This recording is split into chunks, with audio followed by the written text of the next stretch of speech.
Hello friends, good morning. Manish की बात में फिर से एक बार आप सभी का स्वागत है। मैं कहूँ कि अति सभी जगह वर्जित है, अति सर्वत्र वर्जित। जो हर किसी भी चीज़ का अगर आप अधिक से अधिक इस्तेमाल करते हैं तो कहीं न कहीं वो परिलक्षित हो ही जाता है हमारे जीवन में। तो सुविधाएँ जो होती हैं वो समय पे मिले तो अच्छी लगती हैं। उसका तरीके से यूज़ किया जाए किसी भी सुविधा को तो वो बहुत अच्छा होता है। अगर उसी सुविधा को हम मिसयूज़ करने लगे, फैसिलिटीज़ को मिसयूज़ करने लगे, तो वो चीज़ हमारे लिए कभी-कभी घातक भी बन जाता है। तो मैं आज इसी टॉपिक पे बात करूँगा। एक बहुत ही कॉमन लेकिन आज के समाज में बहुत ज़रूरी है उस टॉपिक पे बात करना, ख़ास करके लड़कियों के लिए। जो लड़कियां अभी एडल्ट हो रही हैं, 18 से 25 साल के बीच में हैं, 30 साल के बीच में हैं, जिनकी अभी शादी नहीं हुई है, अनमैरिड हैं या मैरिड भी जो हैं, जिनकी शादी हुई है, वो लोग कंट्रासेप्टिव तो यूज़ करती हैं।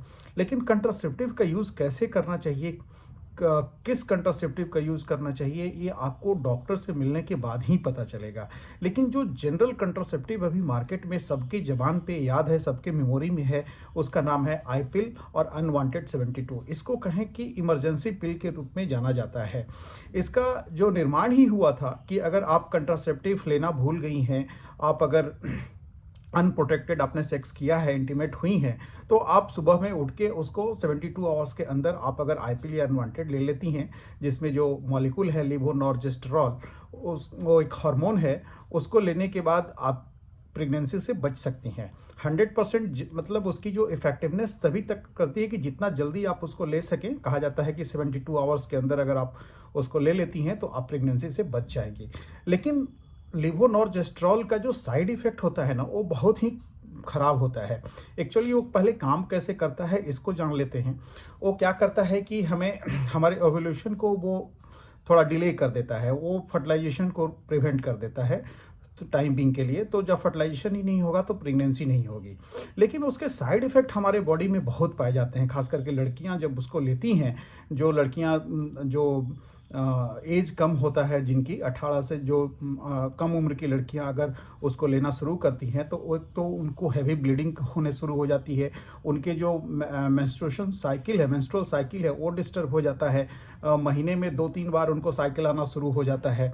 उन शरीर में क्रैम्प्स, वॉमिटिंग की टेंडेंसी बनी रहती है। तो ये सारे जो साइड इफ़ेक्ट्स हैं, उनका वेट बढ़ने लगता है। तो ये 1-2 से तो नहीं होगा, लेकिन अगर इस चीज़ को आप अगर हैबिट में जो लड़कियां, जो औरतें बना लेती हैं, जो लेडीज़ बना लेती हैं उसको कि कभी भी हमने सेक्स किया और आईपी ले लिया, अनवांटेड ले लिया, तो उनका बहुत बुरा स्थिति हो जाता है। और ये कई रिपोर्ट्स अभी आ गई है। अभी हमने एक टाइम्स ऑफ इंडिया में, इकोनॉमिक्स टाइम्स में रिपोर्ट पढ़ी कि जो लेवोनॉर्जेस्ट्रॉल का साइड इफेक्ट इतना ज़्यादा है कि जो इसको ले रहे हैं तो डॉक्टर्स के पास अगर अभी जो नई लड़कियों की जो लंबी लाइन लगी रहती है इलाज कराने के लिए, तो उसमें डॉक्टर्स ये पाए 90% केसेस में कि उन लोगों ने बहुत बुरे तरीके से लेवोनॉर्जेस्ट्रॉल का उपयोग किया। तो आईपी लिया, अनवांटेड 72 लिया, उसके ओवरऑल है, बहुत सारे ब्रांड्स हैं, तो उसके साइड इफ़ेक्ट बहुत हैं। तो आपको ये जानना पड़ेगा कि हम कौन से कंट्रासेप्टिव को यूज़ करें और कब यूज़ करें, कितनी मात्रा में उसको हम यूज़ कर सकते हैं। तो ये बिना डॉक्टर से मिले आपको पता नहीं चलेगा। तो मैं आप लोगों से यही रिक्वेस्ट करूंगा कि कोई भी कंट्रासेप्टिव लेने से पहले आप डॉक्टर से ज़रूर मिलिए। इमरजेंसी में आप यूज़ कर लीजिए, उसके लिए कोई दिक्कत नहीं है, लेकिन उसको हैबिट बनाना, उसको बहुत रेगुलर यूज़ करना, बार बार लेना, ये आपके स्वास्थ्य के लिए बहुत घातक हो सकता है। और सबसे जो इसमें बात निकल के आई है, मैं भी कई डॉक्टर से भी, मेरा तो काम ही है डॉक्टर से मिलना, तो मैं डॉक्टर लोगों से जब बात करता हूँ तो डॉक्टर्स लोग बताते हैं कि इसका जो साइड इफ़ेक्ट है ना, आगे चल के ये इनफर्टिलिटी कॉज बहुत करता है। क्योंकि समझ में नहीं आता है, अगर आप बहुत मिसयूज़ करते हैं इस हार्मोन्स का, जो कंट्रासेप्टिव पिल्स है, तो आप में आगे चल के इनफर्टिलिटी की संभावना बहुत बढ़ जाती है। आपका पूरा रिप्रोडक्टिव सिस्टम तबाह हो जाता है, जिसके चलते अभी आप लोग देखे होंगे कि कितने इनफर्टिलिटी क्लिनिक्स अभी मार्केट में आ गए हैं।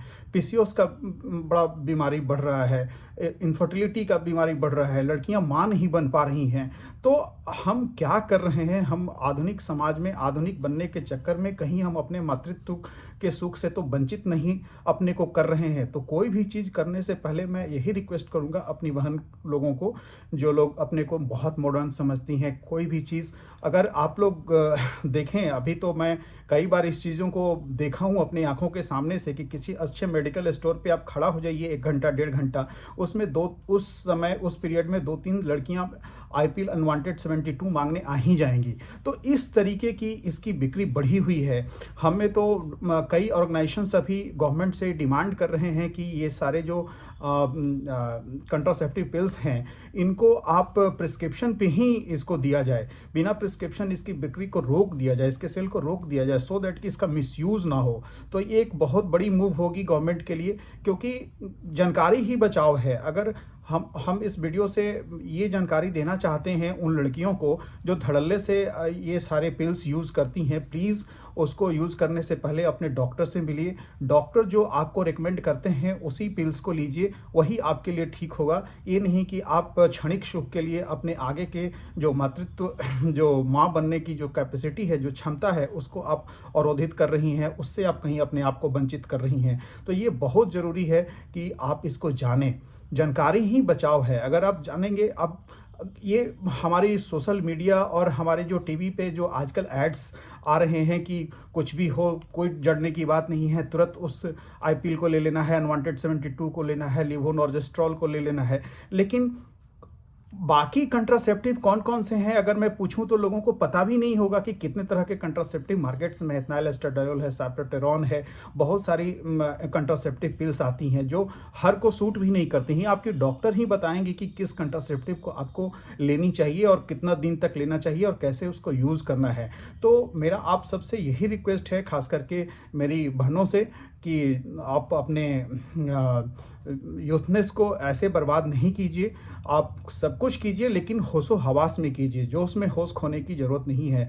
ये बहुत ही इम्पॉर्टेंट इन्फॉर्मेशन है। आप लोग प्लीज़ इसको थोड़ा सा केयरफुली देखिए कि हमें अपने जीवन में, हम अपने लाइफ के साथ क्या कर रहे हैं, कहीं खिलवाड़ तो नहीं कर रहे हैं। तो मेरा यही रिक्वेस्ट है कि कुछ भी यूज़ करने से पहले अपने डॉक्टर से सलाह लीजिए, डॉक्टर बोले तभी उसको यूज़ कीजिए, क्योंकि हम इस सब चीज़ों के चक्कर में कहीं अपने फ्यूचर को तो दांव पे नहीं लगा रहे हैं। तो यहीं पे इस वीडियो को ख़त्म करते हैं। अगर मेरा ये इन्फॉर्मेशन आपको अच्छा लगे तो मेरे चैनल को लाइक एंड सब्सक्राइब कीजिए, शेयर कीजिए, कमेंट ज़रूर कीजिए। Thank you very much, love you all.